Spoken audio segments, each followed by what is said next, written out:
Olá, nós estamos vivendo cada vez por mais tempo, ainda bem, a longevidade é um fato no Brasil. Entretanto, nós também estamos muito mais acometidos, o risco é muito maior da gente desenvolver uma série de doenças, especialmente a doença de Alzheimer. Eu trouxe para conversar hoje comigo aqui no estúdio uma enfermeira, uma pessoa extremamente realizadora neste segmento. Ela atualmente preside a Associação Brasileira de Alzheimer, a Regional São Paulo, que faz um trabalho extremamente importante de apoio, tanto ao paciente quanto ao familiar. É a Séries Ferretti. Olá, Lina. Tudo muito bem? Prazer, prazer tudo imenso tê-la aqui, viu, Prazer Séries? todo meu. Sempre uma honra participar com você de uma entrevista desse porte. Afinal, é uma vida, né, dedicada já ao Alzheimer? Uma vida. Primeiro, a experiência pessoal e segundo, a experiência profissional. Então, na experiência pessoal, Séries, só para a gente contextualizar, você teve a mãe que sofreu de Alzheimer. Exatamente. Minha mãe teve doença de Alzheimer, ficou 13 anos comigo, acompanhando diuturnamente a evolução da doença dela.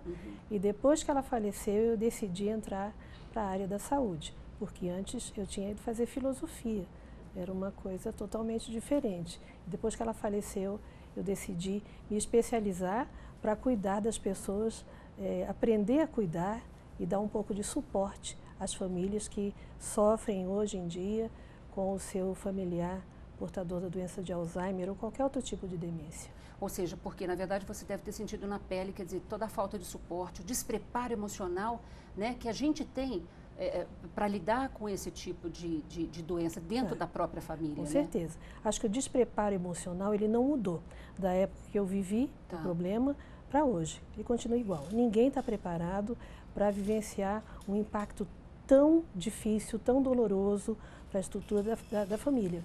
Mas o preparo, eu acho que ninguém nasce preparado para nada, você vai construindo no momento da necessidade, você vai tendo que fazer. Agora, as coisas mudaram muito da minha época para cá. Em que Se sentido? antes não havia especialistas em número suficiente para fazer o diagnóstico, a hipótese diagnóstica correta, muito menos pessoal de equipe, pessoal que compõe a equipe multidisciplinar também não havia, especializado para isso. Hoje ainda nós temos muita dificuldade com isso, principalmente no que se refere às equipes que dão suporte às famílias que vivenciam o problema. Só para detalhar um pouquinho, essa equipe hoje, nós temos que tipo de profissional? Né? Então, médicos, enfermeiros, psicólogos, gerontólogos, fisioterapeutas, terapeutas ocupacionais, assistentes sociais, nutricionistas. Então, é uma gama muito extensa de profissionais que dão efetivamente um suporte para a família lidar com maior tranquilidade e naturalidade com a evolução, os momentos da doença. Até porque, quer dizer assim, e olha que maneira mais global de ver esse paciente para tentar minimizar os efeitos, imagino, né? E dar mais qualidade de vida para essa pessoa. Com certeza, esse é o objetivo.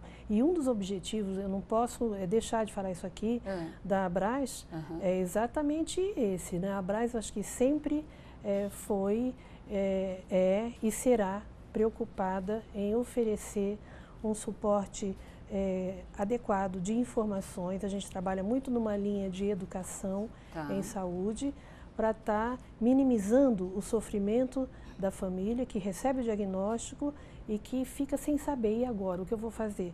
Porque é uma doença crônica não transmissível, de alta morbidade, porque ela é longa na sua duração, tem 8, 10 anos, às vezes mais. Eu tenho pacientes com 16 anos de evolução.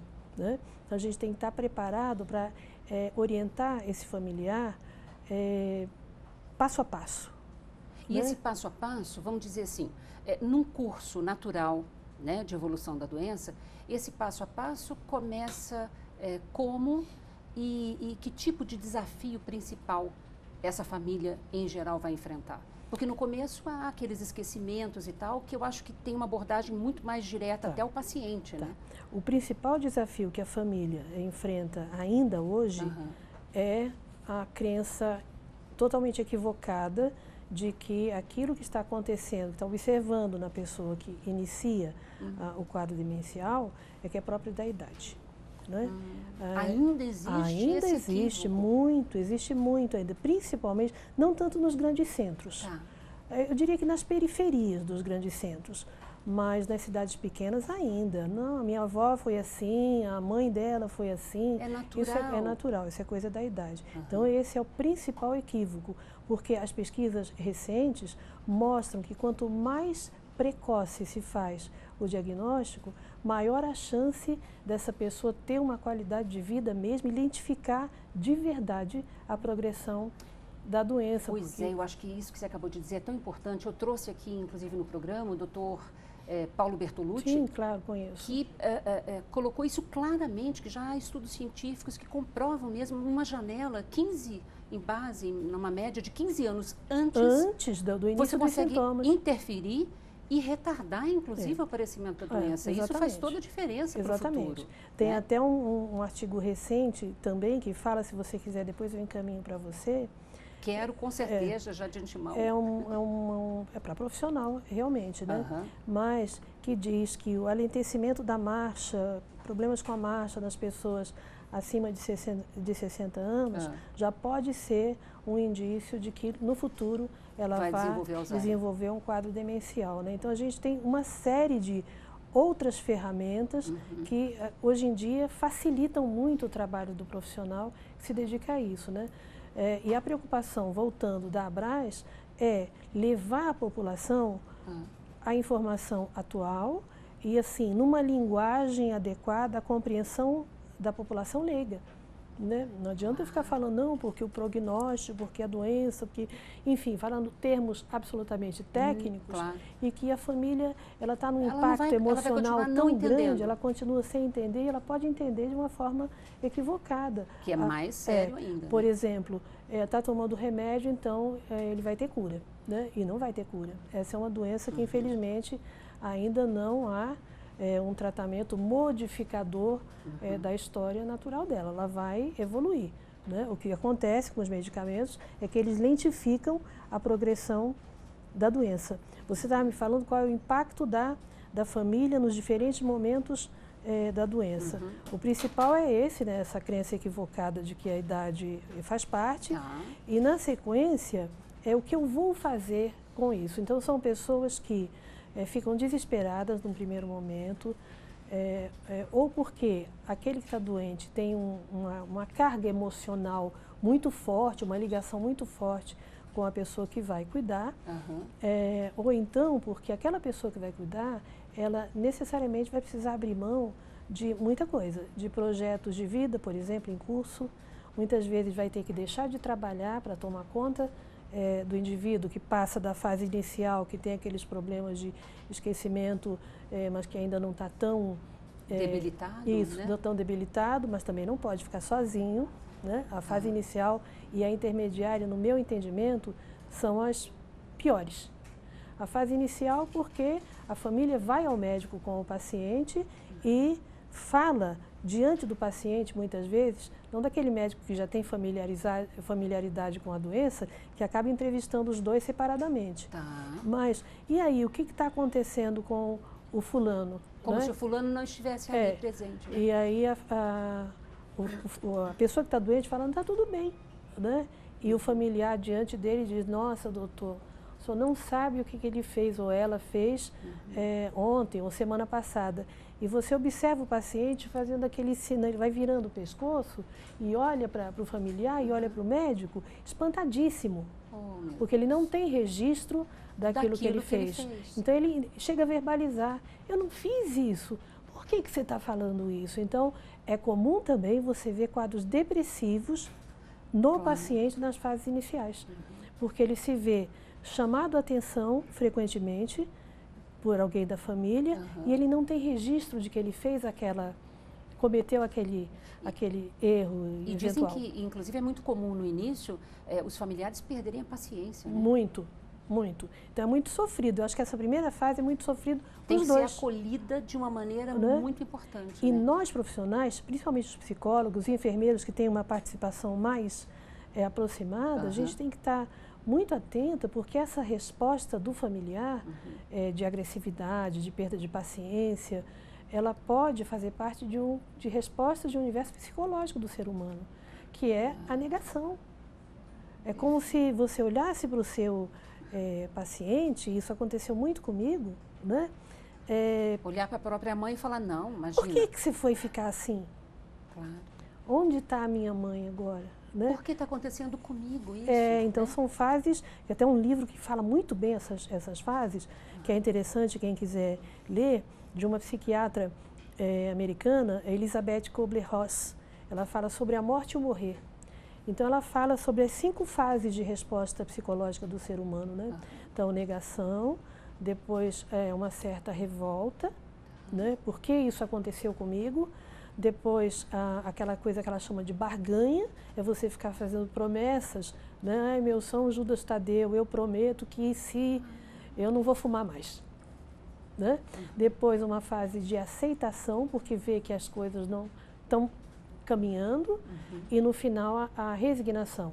Os profissionais precisam tomar cuidado para não incutir na cabeça do familiar uma ideia de que, mas você já tentou esse tratamento?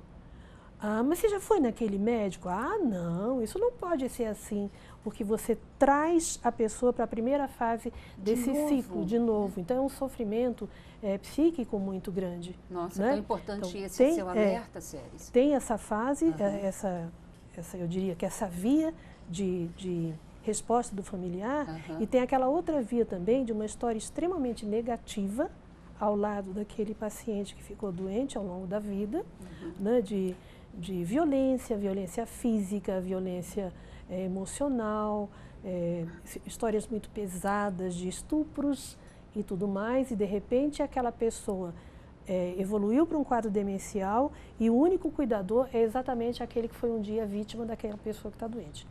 Então, isso é uma coisa muito pesada. Muito pesada, muito pesada, triste, né? Muito difícil. E ainda existe também, aqui no nosso país, aquela ideia de que institucionalizar alguém significa abandonar, né? E isso tem que acabar. Duas coisas precisam acontecer. Primeiro, instituições com modelos adequados de assistência. Que esse é um desafio, que nós não temos. Não temos em quantidade suficiente, né? Eu diria que a gente não tem recurso nem quanti e nem quali. Entendo. Né? Então, isso é uma coisa que precisa acontecer, porque para onde vão os nossos idosos demenciados, na medida em que a mulher mudou o seu perfil epidemiológico, ela está inserida no mercado de trabalho, e o brasileiro tem aquela cultura extremosa, aquela ideia de que colocou numa instituição, é como se você tivesse jogado fora. Isso não é real. Me livrei do problema. Não. Né? E não pode, o abandono alguma, né? é quando você institucionaliza, faz um depósito bancário de pagamento daquela instituição e tchau. Isso é abandono. Né? Agora, um outro desafio, eu digo que para o sistema de saúde, é onde estão as instituições públicas para atender a população de baixa renda, claro, que precisa trabalhar.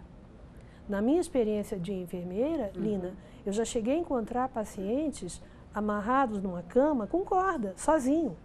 O vizinho, de vez em quando, vai lá e olha e vê se, enfim, está vivo. São, eu diria que, fases e nuances muito complexas que a gente precisa dar conta. Eu, assim, gostaria de falar muito com você aqui, mas eu sei que o nosso tempo é pequenininho, mas eu me coloco à sua disposição para pontuar exatamente uma determinada nuance dentro do universo das demências, quando você quiser.